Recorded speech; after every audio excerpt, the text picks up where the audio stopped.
Well, hi there everybody. Welcome to a special Halloween edition of the Rimcast. We're here in my survival world, hopefully not going to get exploded by a creeper anytime soon. But right here is what I want to show you today. It is my fully automatic AFK pumpkin farm.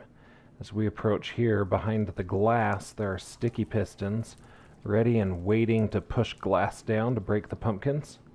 If you listen carefully in the background, you can hear the rumbling of a mine cart. There's a hopper cart continually running underneath the farm, and it will collect all the broken pumpkins and move them to a treasure chest. I haven't quite completed a bulk storage system for this farm yet, but I'll show you where things are landing right now. Got a small natural cave here, and there's a treasure chest just chock full of pumpkins. Anyway, what I thought I'd do today is take a stab at writing a tutorial. I haven't done Minecraft tutorials or how-to type videos really before, and I would like to show you the redstone and all the mechanisms behind getting this farm to work. So without further ado, let me head over to my creative server. Alright, we're here. Let's build this thing. You're looking at an 8x8 platform. This is the platform that the mine cart is going to run on, so the farm will actually be 2 levels above this. Here on the side we have the hoppers that will remove items from the cart. I have 2 leading into 1 leading down. We're going to place a dropper beneath this to begin our item collection mechanism. And after that we're going to add layers to build a redstone circuit that'll eject all of the items out of the out of the dropper. Place 1 block adjacent to the dropper. We'll have a repeater going into the block, a comparator coming out of the dropper, and a redstone repeater coming out of the comparator. Finally, connect everything with a redstone circuit wrapping all the way around. This will now eject all the items that are inside. To polish things off, I thought I'd show you the classic design for a glass item elevator. To do that, simply get a water tunnel that turns. So here I have a water tunnel that turns. I'm going to replace these blocks with glass and add a semicircle loop around here. We'll add 2 fences. Ha, fence wants to be on something. I guess we'll have to add the bottom here. And ice. Add 2 fences. Oh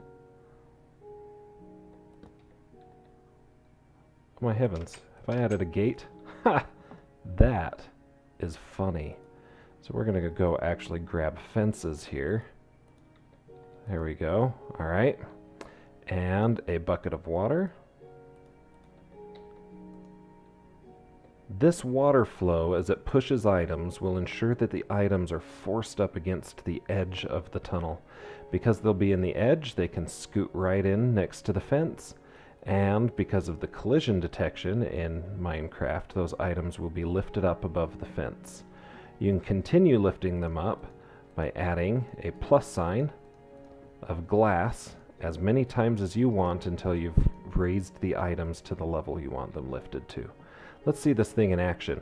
I'll throw a few items into our hoppers. And up they come up the elevator.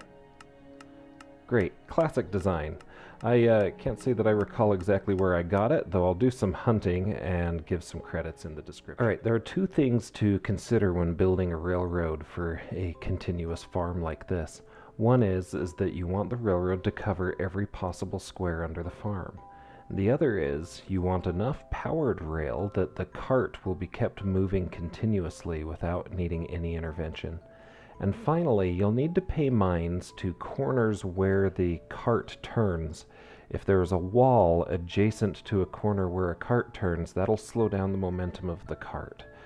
So to get started, we're going to add 3 long sides of rail.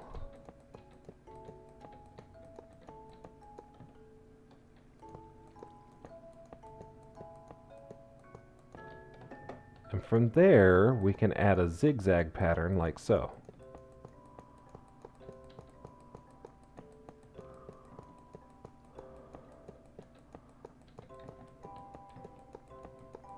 There we go. That's one continuous rail. Now it turns out a rail this small doesn't need very much powered rail to keep a cart moving continuously. So what I'll do is I'll break out 2 rails right here and replace them with powered rail, and 2 rails right here and replace them with powered rail. The exact positions aren't important, though you do need to know where they are so you can swing underneath and place a switch and turn it on. At this point, we now have powered rail that is working. Let's add a hopper cart, and you can see it all in action.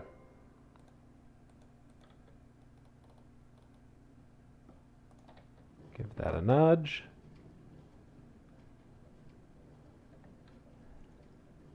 And it works continuously. Just throw some things in it.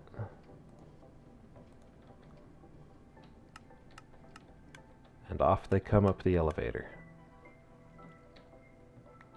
Alright. Now that we have a working continuous minecart, what we'll need to do is add the farm on top of that. Now this farm, the reason I chose 8x8 is that I'm going to run a continuous current of water down both sides. Since water can hydrate 4 blocks of soil away, then we'll be able to hydrate the entire farm. Feasibly, this farm is extendable continuously in one direction. So you wouldn't be able to make a 10x10 farm, but you could make an 8x30 or an 8x100 even. Though I found that 8x8 generated far too many pumpkins for me to ever hope to consume. Now I'm adding an extra block here. This is the beginning of the water canal. And we'll add the water canal blocks here as well. Oops. There we go. Stretch it out. And done. So the last bit we'll add here is the dirt. And I won't make you watch me place an 8x8 pad of dirt. So why don't we pick up from that being finished. Okay, here we are. 8x8 pad of dirt. And the water canals have already been laid. The next thing I'm going to do is place some glowstone in order to keep the plants nice and well lit. I'm using glowstone for the demo just because I don't have to deal with the logistics of placing it on ground first and then placing the water underneath it second, which turned out a bit tricky to do in my survival world. Now, while I dig the spots for the pumpkins, let's talk about the pistons. The pistons cannot be adjacent to a place where the pumpkins are going to emerge. Pumpkins won't spawn with a solid block on top of them. So what we'll do is use sticky pistons and attach them to glass blocks. And the glass blocks is what we'll use to break the pumpkins. So to start building those, stack up some wood. Let's see, we're going to have pumpkin here, glass here, piston here. So we're going to need to go up 3 blocks. Come all the way over and continue this pattern across the entire farm. Let's see how quick I can do this.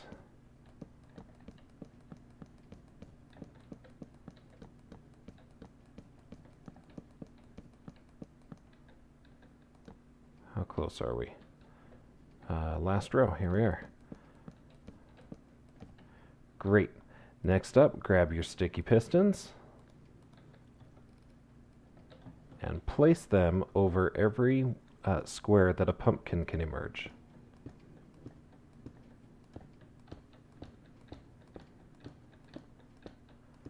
For this particular farm, that meant there were 32 pistons.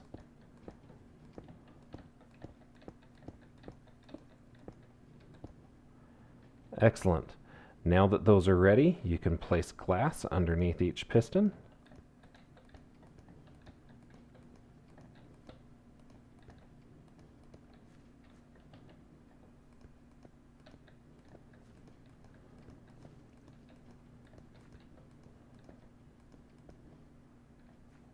And they're ready to go. The final thing to build is the redstone mechanism for getting these to fire.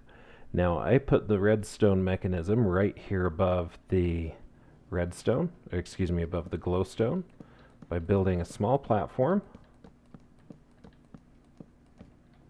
and a platform here.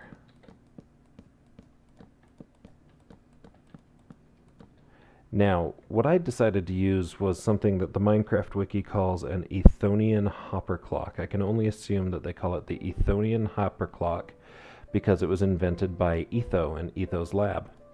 Either way, whoever created it, I'm super grateful, and I'll show you how to build it here really fast.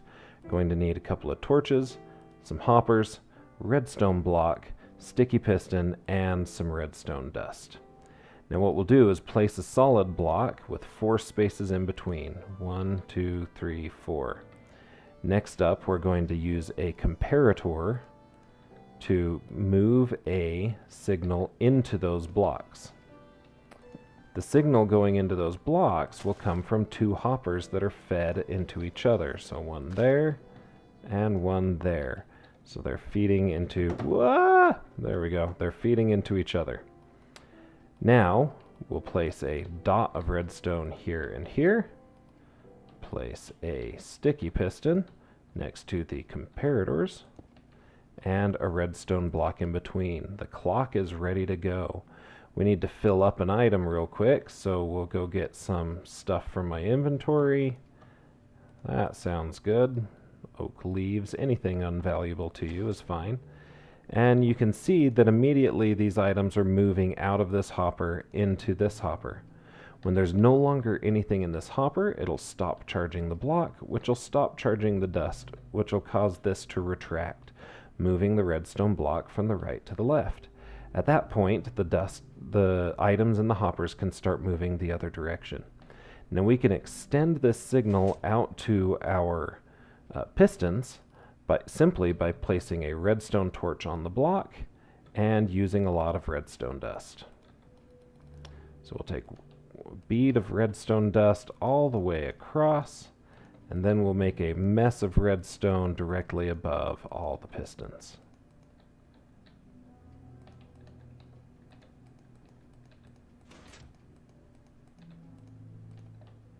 Great, there we go. Now if we sit here and wait for about a minute, we'll see all of the pistons extend, which would break the pumpkins beneath. Gotta be getting close here now. There we go. So the entire farm is ready to go. You can plant seeds, add additional blocks in order to create the aesthetic outside look, any appearance that you'd like. This is more or less the essential parts. And as you saw in my survival world, we made it into a large pumpkin. Anyhow, happy Halloween to you all. That is my AFK pumpkin farm. I've got another project coming up for you. Turns out November's my birthday, and so I have a birthday surprise to share. We'll see that in the next episode of Rimcast.